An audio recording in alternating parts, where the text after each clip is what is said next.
Welcome in today my dear student, listen with carefully. आइए आज जानने की कोशिश करते हैं फियर एंड फोबिया। फियर और फोबिया क्या होता है और इसका साइड इफेक्ट हमारे बॉडी पे क्या होता है। पहले जानने करते हैं फियर एंड फोबिया। डर और फोबिया किससे कहते हैं और ये हमारे लाइफ में क्यों आता है और इससे हम कैसे बच सकते हैं और इसको अपने लाइफ से बेहतर बनाने के लिए इसका सामना करना चाहिए और इसका ट्रीटमेंट भी होना चाहिए। तो जब जानेंगे पहचानेंगे तभी इससे हम अपने आप को महफूज रख सकते हैं। तो my dear student and parents, listen with carefully. It's our responsibility, यह हम सभी का रिस्पॉन्सिबिलिटी है कि पहले डर और फोबिया के बारे में जानें और खुद बचने की कोशिश करें, दूसरों को भी बचाने की कोशिश करें। तो सबसे पहले मैं आप लोग को वेलकम करते हैं in today affix coaching classes. Fear and phobia दोनों भावनाएं हैं, फीलिंग है जो इंसान के लाइफ में सिचुएशन के हिसाब से आते रहते हैं, कंडीशन के हिसाब से आते रहते हैं। हर इंसान की लाइफ की ये प्रोसेस है। लेकिन फोबिया एक अत्यधिक और तर्कहीन डर है।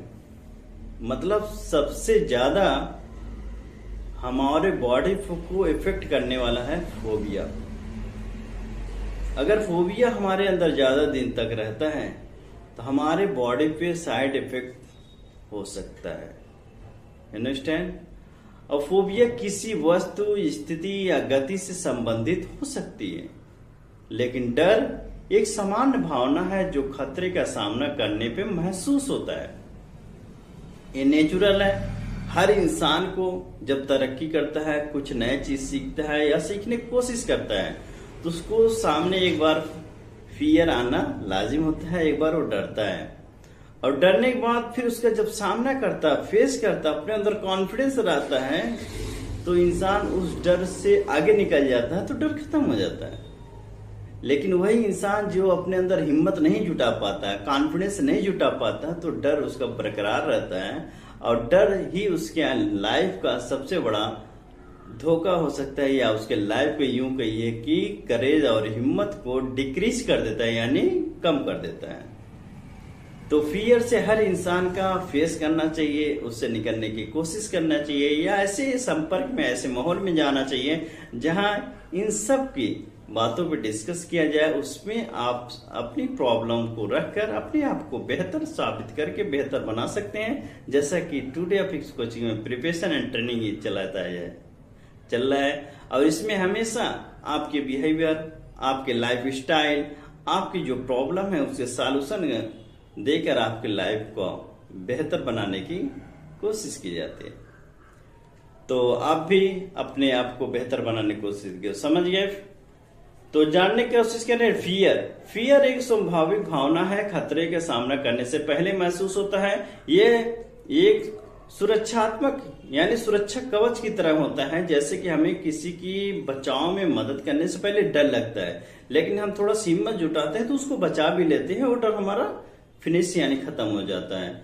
यह वास्तविक प्रक्रिया यानी खतरे के प्रति तर्क संगत प्रक्रिया होता है। डर आमतौर पर दैनिक गतिविधियों में बाधा नहीं डालता है, यानी हमारे लाइफ स्टाइल में बहुत ज्यादा इसका बाधा नहीं होता है। लेकिन अगर इसका हम फेस नहीं करेंगे, इसका सामना नहीं करेंगे, तो प्रॉब्लम हो सकती है।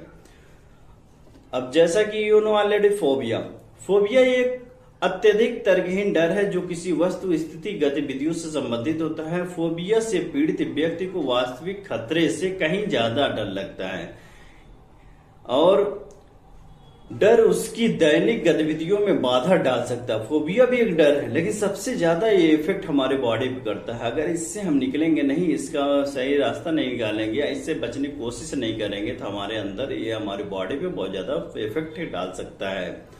फोबिया से पीड़ित व्यक्ति वस्तु या स्थिति से बचने की कोशिश करता है जिससे उसे डर लगता है, और बचना भी चाहिए, ऐसी बात नहीं है, लेकिन फोबिया हमेशा के लिए नहीं होना चाहिए।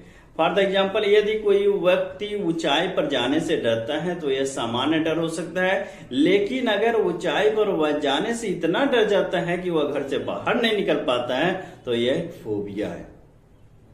इसी तरह यदि कोई व्यक्ति किसी सामाजिक स्थिति से डरता है तो यह सामान्य डर हो सकता है, लेकिन अगर वह किसी सामाजिक स्थिति से इतना डर जाता है कि वह किसी भी सामाजिक गतिविधियों में भाग नहीं ले पाता है तो यह एक फोबिया हो सकता है, और इससे बचना चाहिए, इसका इलाज करना चाहिए। इलाज सोसाइटी में अच्छे लोगों से आप मिलें, उसका राय मशवरा लें, यकीनन आप इससे महफूज हो सकते हैं। अब फोबिया का उपचार चिकित्सा, दवा या दोनों संगत से किया जा सकता है। चिकित्सा में चिकित्सक व्यक्ति की उसके फोबिया को स्रोत को समझने पर उस पर प्रतिक्रिया के विभिन्न तरीके से सीखने में मदद करते हैं। दवाओं में डॉक्टर चिंता को कम करने के लिए दवाएं लिख सकते हैं। अब देखिए, जो इंसान फियर नहीं खत्म करेगा उसके अंदर फोबिया आना लाजिम हो जाता है। अब जब फोबिया आएगा तो उसके अंदर चिंता, depression, anxiety, headache, body pain, it's common हो जाएगा। अंडरस्टैंड? अगर हम इन सारी बीमारियों से बचना चाह रहे हैं तो हमें डर और यानी फियर और फोबिया से महफूज अपने बॉडी को रखना पड़ेगा और इससे बचना पड़ेगा, और बचेंगे तभी आप अपने आप को बेहतर बना पाएंगे। अब इसके देखिए साइड इफेक्ट क्या होता है। अगर फोबिया और फियर अगर हमारे अंदर आ गया और उससे हमने सामना नहीं किया, उसको हमने निकालने की कोशिश नहीं किया, तो पहली बात हमारे माइंड पे इसका इफेक्ट हो सकता है, और उसके बाद हमारे फ्लाइट, चलने, उठने, बैठने में भी इफेक्ट आ सकता है, हेडेक हो सकता है, अंडरस्टैंड? रिपल्सिव ब्रीथिंग, सांस लेने में प्रॉब्लम क्रिएट हो सकती है, डिप्रेशन के शिकार हो सकते हैं आप, और उसके बाद हार्ट डिजीज से रिलेटेड बीमारी क्रिएट हो सकता है, ब्लड प्रेशर हो सकता है, डायबिटीज हो सकता है, उसके बाद हार्ट अटैक होने की भी चांसेस होता है, स्टमक एक भी होता है यानी पेट की बीमारी भी हो सकती है, एचिंग बॉक्स यानी मसल की बीमारी भी हो सकती है। उसके बाद यानी इस हिसाब से देखा जाए, अगर फोबिया और डर इंसान का पूरी बॉडी को डैमेज करने का रीजन भी है। अगर ये हमारी बॉडी डैमेज करेगा तो आने वाले दौर में हम स्वस्थ नहीं हो सकते हैं। अब फोबिया बहुत टाइप के होते हैं, जानने की कोशिश करें और उससे बचने की कोशिश करेगा।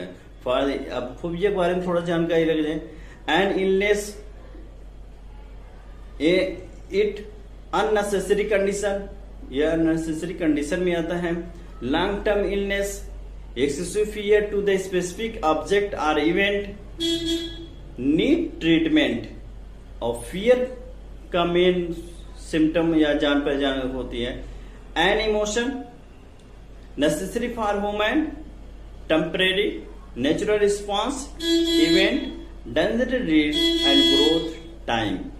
So my dear student, always be care yourself and be brave every day. Make today better than yesterday. Best of luck.